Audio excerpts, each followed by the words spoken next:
Comme une petite porte sur votre calendrier de l'Avent, c'est le sujet de Noël. C'était quoi que vous attendiez le plus sous le sapin quand vous étiez enfant? Moi, c'était la plus célèbre des poupées, Barbie. Bonjour et bienvenue dans ce nouvel épisode de Demande à ta grand-mère.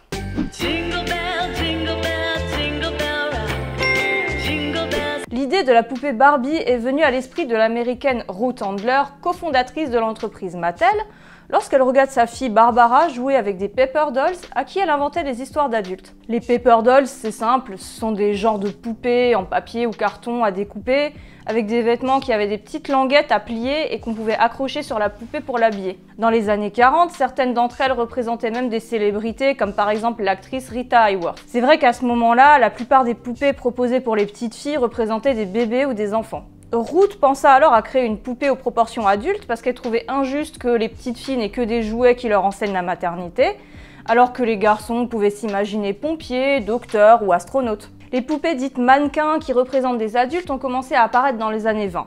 On appelait ça des poupées boudoir, mais elles étaient plus destinées à de la décoration que pour jouer avec. Les poupées mannequins étaient donc assez rares pendant la première moitié du XXe siècle, mais les petites filles commençaient à avoir de nouvelles aspirations et veulent jouer à autre chose qu'à la maman. Petite parenthèse d'ailleurs à propos des poupées. Par le passé, elles servaient de préparation à la maternité et bien souvent, quand les jeunes filles arrêtaient de jouer à la poupée, c'est lorsqu'elles attendaient déjà leur premier enfant. La première poupée mannequin au sens strict du terme s'appelle Sissy et elle est développée en 1955 par Madame Alexander.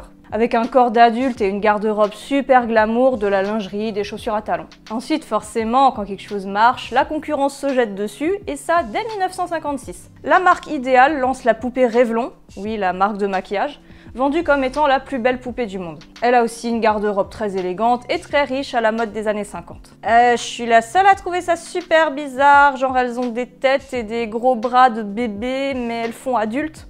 Après, j'aurais sûrement adoré étant petite. Mais la nouvelle poupée mannequin qu'allait créer Ruth Handler allait tout changer. Excite les formes rondes et les têtes joufflues.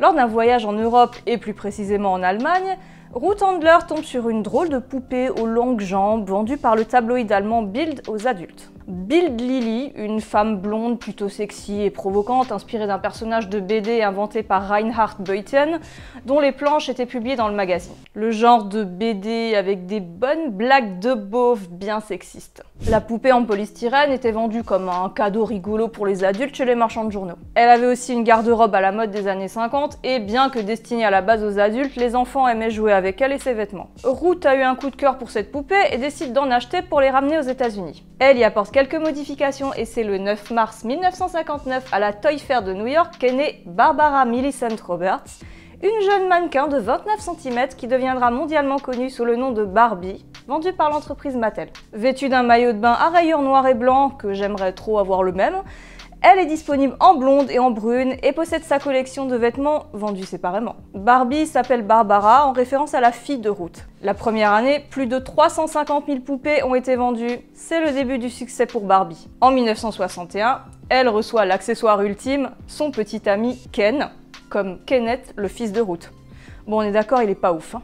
Bon, ça suffit, d'accord, l'interview est terminée. Ce truc, c'est vraiment pas cool, mec. Barbie a aussi une meilleure amie, Midge, depuis 1963, ainsi qu'une petite sœur, Skipper.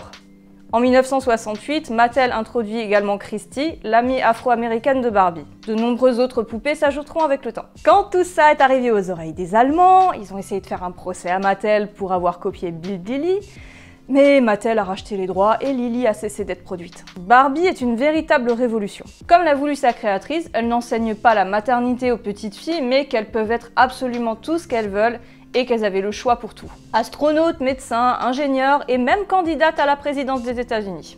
Aujourd'hui, le CV de Barbie compte plus de 200 métiers. Elle a même été sur la Lune en 1965.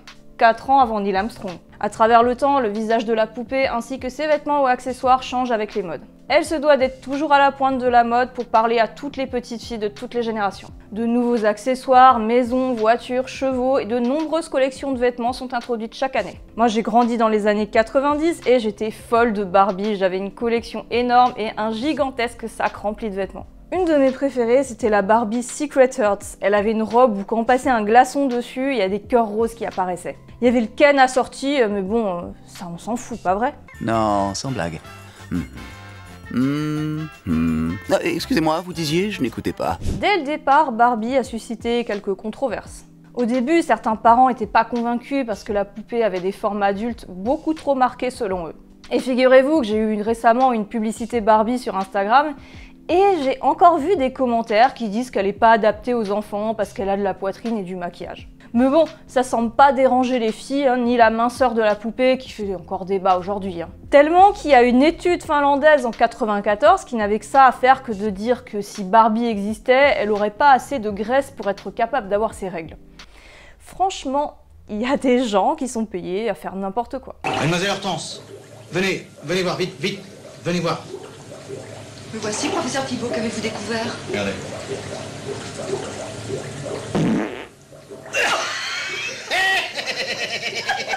Forcément, que ce soit Barbie ou d'autres jeux et jouets, il y a toujours des gens à qui ça plaît pas, qui disent que c'est mauvais et tout ça. Coucou les jeux vidéo. Ces enfants sont atteints d'un mal très contemporain, la passion des jeux vidéo.